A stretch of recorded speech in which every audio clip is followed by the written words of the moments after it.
elahelyntsika tsy neona tato anatin'ny fandarana jijejo miarabanao ary mifarana indray ty ny herinandro dia anome zavatra mahafinaritra be ho anao ny fandarana jijejo ity ihany koa ny fandarantsika voalohany amin'ity taona 2024 ity dia inona fa hafinaritra foana ny fiarahantsika mandritra ity taona ity inona ary no arahantsika ato anatin'ny fandarana ao amin'ny anio dia ho anala vetivety izay ny akantony lamody afrikana miaraka amin'ny afro stylé no arahanao anatin'ny latro Yantra sy Fabien, Miss et Mister TVM Fatima taona tany Toliara no mbola natsarainy coiffure du monde ary nitsara ho fantatra momba ny Saint-Valentin sy ireo torohevitra isafidiananao ranomanitra no entinao anatin'ny jejony tontolo.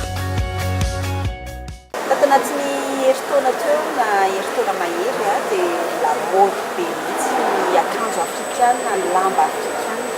Ity collection ny afro stylé ity dia mitrandraka izay lamody afrikana izay fa mihazy atao mihaja be dia ampiarahany amin'ny lamba satin izay tena sarotra be mampiasa azy fa tena tafavoaka ity aleo arahantsika atao anatin'ny jijolatra izay collection ny afro stylé izay.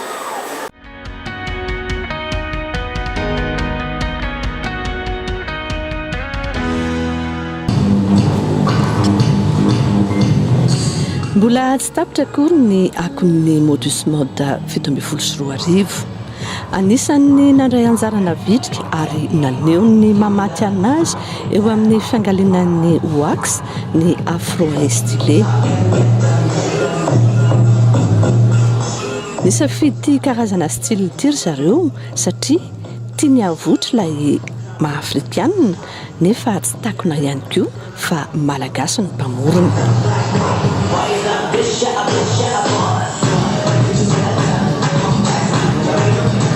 Efa betsaka ny mitafy azy amin'ny andavanandro fa toy izao kosa indray ny lamodina rehefa hianjakana amin'ny alina.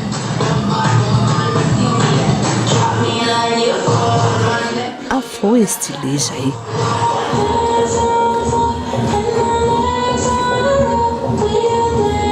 Amaranantsika azy ary dia iverenana ankafizina ny tena gasigasy dia ny famorona leva. Sary-patarina ny marika lamba.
Tamin'ny faran'ny taona 2024 iny dia nikarakara fifaninanana Miss sy Mister tany amin'ny Fatsy Atsimo Andrefanosiny ny televisionna malagasy tany Toliara zany raha marimarina kokoa tao anatin'ny fanamariana ny 15 taona ny televisionna malagasy.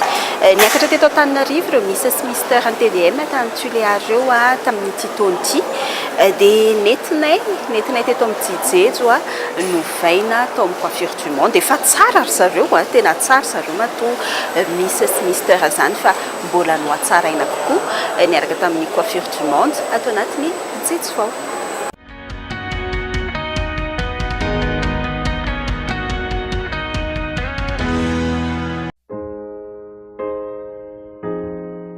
ao anatin'ny fankalazana ny fahadiam-polo taonan'ny TVM isika ary dia izy mianadahy reto no lany Miss Mister tany amin'ny faritan'ny Toliara ny volana Desambra lasa teo.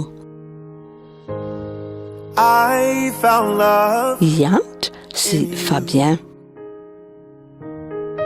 Nandray azy avy hatrany ny fandarana jejejo sy ny ekipany coiffure du monde izay nitarihan'ny Madame Lanto ny ampitso ny fahatongavany ihany. Satria moa fitsidiana ny renivohitra sy ny manodidina azy no dian'izy ireo dia natao mifanaraka amin'izay ny kenokenona rehetra. Ny fanarahana tsara avokoa izay atao. Into the perfect harmony. This is why I love you. Ooh, this is why I love you. Because you love me. You love me. This is why I love you. Ooh, this is why I love you. Because you love. Dia tsy ho chignon mihitsy ny aloha e. Coiffure somary cool nefa mihaja no tadiavina. Nibouclena ary ty volo lava ary dia nampiana solo volo anatevitevin'ilay boucle. Idoli no ny andraikitra izay fanovana ny anitra izay. Will do. Every moment that you smile chases all the pain away. Forever. Izy roasina kosa indray no nandray tanana amin'ny Fabien. Efa misy sary tiany alaina tahaka ary dia izay fotsiny naseho an'ny zoroasina. Tsy maintsy lissage no atao mba azahoana ilay bika tedavina ary dia roso amin'ny asa avy hatrany joro.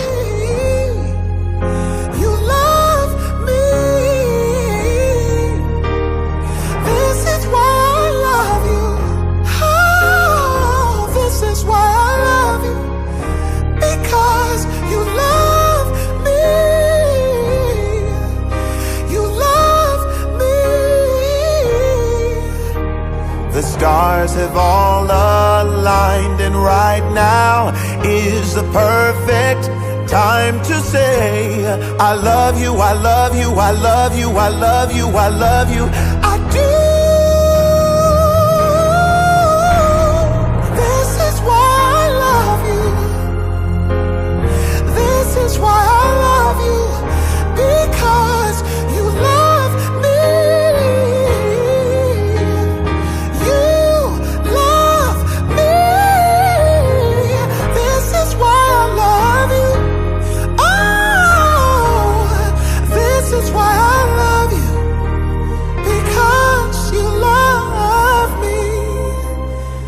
Vita ny volo dia hiditra ny maquillage.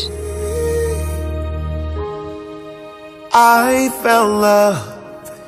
Tokony ho tomombana tsara foana ny maquillage isan'andro rehefa hivoaka ny trano satria sarotra izany mitondra ny anarana Miss Mister TVM izany. Fitaratra foana ianao naiza ale. Dia vita fikarakarana tsy navelany ekipany coiffure du monde raha tsy afa-po arak'izay nitiavan'izy dahazy ary dia mbola nahazo fanomezana avy amin'ny salon coiffure du monde ihany koa ianitra dia ireny firavaka nampiaingona azy ireny.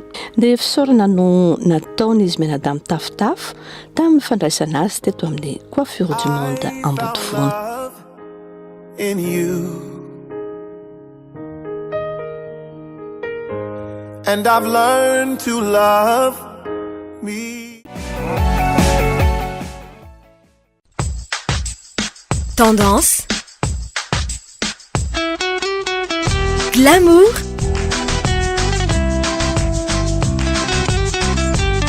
très chic. Entrez dans le monde de la beauté. Visitez Coiffure du Monde.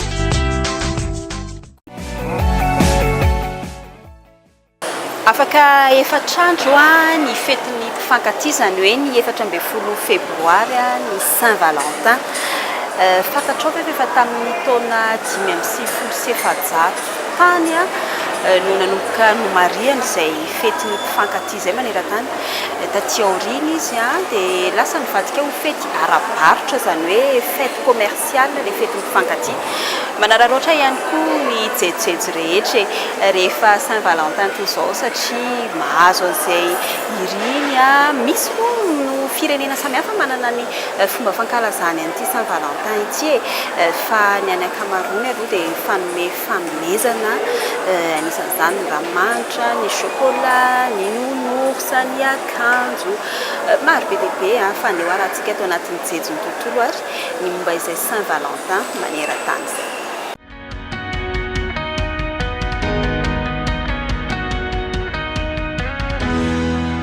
I found a love. Tsy ny 14 febroary ihany no fankalazana ny fetin'ny mpifankatia eran-tany. Samy manana daty ireo firenena samihafa dia samy manana ny fomba kalazaina izany koa. Ny sinoa zao dia efa nanana ny fetin'ny mpifankatia tany amin'ny taonjato faha-efatra izany hoe efa tany amin'ny moyen âge tany. Kiaodjie na hoe kiksi ny fiantson'izy ireo izany. Ny andro fafito amin'ny volana fafito amin'ny tety androm-bolana no ankalazainy sinoa azy. Dia nanomboka taty amin'ny taona 1709 vao nahazo laka tany amin'ireo tanora sinoa ny Saint-Valentin 14 febroary ka tena fety ara-barotra tanteraka ny tondrany azy nanomboka teo. Any Japon indray dia ireo mpamokatra chocolat no namorona ny Saint-Valentin tany amin'ny faraparan'ny taona 1700. Tena fety ara-barotra tanteraka izy io. Ireo vehivavy dia manolotra chocolat ho an'ny lehilahy isaky ny 14 febroary. Raha ny olon-tiany no omeny dia antsoina hoe en-mai choco izany. Fa afaka manome ireo lehilahy mpiara-miasa lehibe na fianakaviana ihany koa ny vehivavy. Giri choco indray no fiantso azy. Ny lehilahy nahazo en-mai choco dia tokony hanolotra fanomezana ho an'ilay vehivavy mandritra ny White Day. 14 mars no ankalazaina an'izay. Ka na chocolat blanc, na firavaka, na atin'akanjo fa tsy maintsy fotsy no omena an'ilay vehivavy amin'io. Dia raha tsy manome ilay lehilahy dia midika hoe fety tsy mifamaly izay. Dia miparitaka tany Corée du Sud, tany Taïwan, tany Hong Kong koa io fomba io taty aoriana. Any Tunisie kosa dia Aïd el-Ob ny fiantson'ny fetin'ny mpifankatia. Tena maro mpankalaza izy io. Ny endry zareo dîner romantique no ataon'ny mpifankatia. Any Catalogne indray Saint Jordi ny 13 aprily no fetin'ny mpifankatia ho andry zareo. Dia ny lehilahy manolotra rozo ho an'ny vehivavy, ny vehivavy kosa manome boky ho an'ny olon-tiany. Any Brésil kosa tsy Saint-Valentin no fiteny fa Dia dos Namorados na andron'ny mpifankatia dia ny 12 jona no ankalazana azy. Any Colombia ankalazaina ny sabotsy fahatelo amin'ny volana septambra ny Saint-Valentin ka Dia de l'Amor y Amistad no antsoina azy na hoe andron'ny fitisy ny finamanana. Dia any Israel koa manana an'izay fetin'ny mpifankatia izay izy, Tobeav no fiantso azy. Ny azy indray dia ny volana jolay na aogositra arakaraky ny fiovaovan'ny calendrier hébraïque no ankalazainy azy. Fa tena fety ara-barotra aloha ny Saint-Valentin maneran-tany. Manao rarotry izany koa tsika eto Madagasikara. Eo no fotoana fanararaotana anaovana fihenam-bidy samihafa ho an'ireo mpivarotra. Ankoatra ny voninkazo, ny akanjo sy ny kiraro dia azo atolotra tsara ihany koa ny atin'akanjo dia efa tena misy lamodiny mihitsy izy tony amin'izao.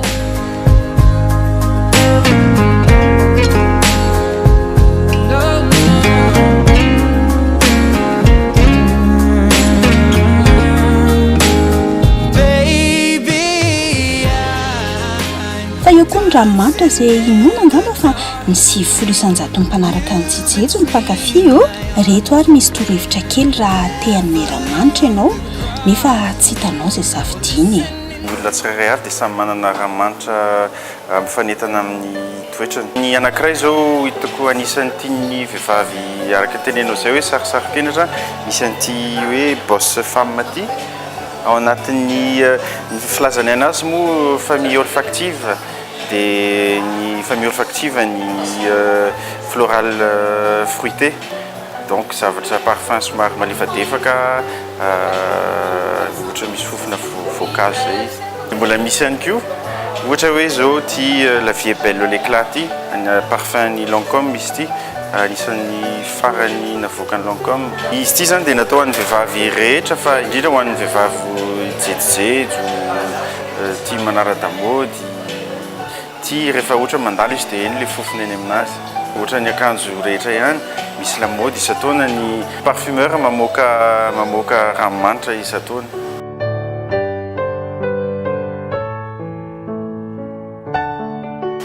Dia ho anna lehilahy sportif zao zay zao misy ny hoe l'homme Lacoste ho anna lehilahy rehetrarehetra moa zany fa ho an'ny miompana kokoa amin'ny lehilahy tsy manao fanatanjahantena satria maivana izy dia tsy manelingelina raha sady manao sport anao manao anazy.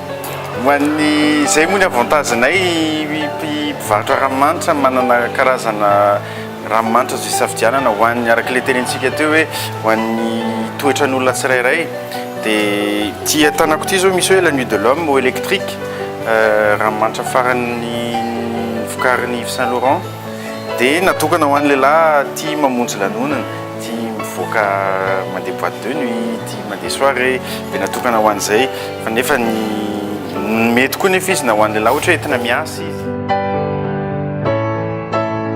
Rehefa mirary fety mifankatia mamy be ho anareo mpanaraka ny fandarana jejejo a.